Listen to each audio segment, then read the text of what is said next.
So, we all have things we want to do, right? Goals, big plans. But what if I told you that for most of your day, you're not actually the one steering the ship? Yeah, there's this hidden force kind of running the show.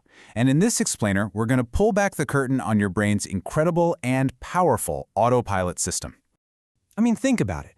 Ever wonder why it's so hard to stick to a New Year's resolution? We've all been there, right? You kick off the year with all this energy. You're going to eat healthy, hit the gym, finally quit that one thing. But then, a few weeks go by and bam, you're right back where you started. What is going on there? Well, for the longest time, the advice was always the same. Just try harder. You just need more willpower. But it turns out that's not really the answer. The research is pretty clear now. The real reason we slip up has almost nothing to do with willpower and everything to do with this powerful hidden system running in the background. And that brings us to the big reveal. Let's talk about your autopilot brain. This is the whole idea that so much of what you do every single day isn't really a conscious choice at all. It's something else. Okay, so let me ask you something. Just take a guess. Think about your entire day. Everything from brushing your teeth in the morning, your commute, what you do the second you walk in the door at night. What percentage of all those actions do you think you're actively, consciously choosing to do? Like, what's the number? 10%? 30? What do you think? Okay, get ready for this because the answer is pretty wild. A study in the journal Psychology and Health found that the number is a whopping 65%. Yeah, you heard that right. Nearly 2/3 of everything you do every day is basically habit. It's your brain on autopilot. I mean, just look at this breakdown. The difference is huge. It means we spend the vast majority of our day just running on these pre-programmed scripts. Only about 1/3 of our actions actually come from us making a deliberate, in-the-moment choice. And look, this isn't just some random guess. This number comes from a really clever study. Researchers tracked 105 people in the UK and Australia for a whole week. They'd get pinged on their phones 6 times a day, totally at random, and had to answer, what are you doing right now, and was it something you decided to do or just did? It's like getting a real-time snapshot of our autopilot brain at work. But here's where things get really interesting, and kind of hopeful, actually. It's not like all these habits are bad or useless. Far from it. The study found that of all those automatic behaviors, almost half, 46% to be exact, were actually helping people move toward their goals. So it seems like we're already, maybe subconsciously, building routines that are good for us. So if our brains are just running all these programs, how do the programs get written in the first place? Well, that leads us right into the science of how habits are actually forged. Okay, so what is a habit, really? At its core, it's just an automatic behavior that gets triggered by something familiar in your environment, a cue. Think of it like a mental shortcut. Your brain is lazy, in a good way. It wants to save energy, so it links a certain situation with a certain action. And it all works on this super simple 3-step loop. First up, you've got the cue.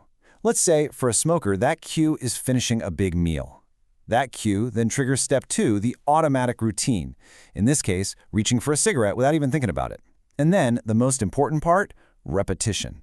The more times you do that, the stronger that little pathway in your brain gets, until, eventually, the whole thing is completely automatic.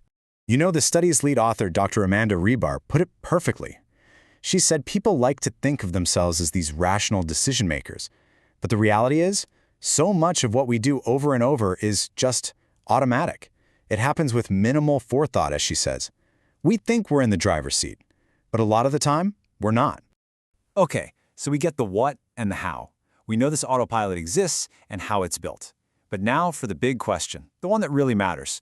What can we do about it? Let's get into the toolkit, the practical stuff for hacking your own daily routine. And this is so important. This is not about brute force. Professor Benjamin Gardner, one of the study's co-authors, points out that just telling someone to try harder is pretty much useless. It's destined to fail. What we need is a smarter strategy, one that works with our brain's natural programming, not against it. And the strategy is basically a two-sided coin. It's pretty simple, actually. If you want to build a good habit, you have to link that new behavior to a consistent cue that's already there. And if you want to break a bad habit, you either have to get rid of the cue that triggers it, or you have to swap in a totally new routine. Okay, let's look at some real-world examples to make this stick. Want to build a running habit? Use getting home from work as your cue. The second you walk in the door, don't even sit down, just change your clothes and go. Want to break that after-meal smoke? Make chewing gum your new automatic routine right after you eat. And disrupting the queue? If you always grab a donut from the break room, well, maybe it's time to avoid the break room altogether. Now, there was one interesting little exception the researchers found: exercise. It's a bit different. While you can absolutely build a strong habit around it, it seems like it doesn't run on pure, thoughtless autopilot quite like other behaviors do. It still often needs a little conscious push to get you out the door. So, when you understand all this, it really lets you reframe your whole relationship with yourself, right? It's not about fighting your brain anymore. It's about learning how to work with this new co-pilot you've just discovered. So, if there's one thing you take away from this, let it be this. If you're struggling to make it change, stop blaming yourself. It's not a lack of willpower. The problem isn't you. It's that you haven't built the right system yet to program that autopilot. And this really speaks to the power we have here. Another researcher, Dr. Grace Vincent, said that once we consciously set up a good habit, we can actually rely on our internal autopilot to take over and keep it going. It can become our greatest ally, not our enemy.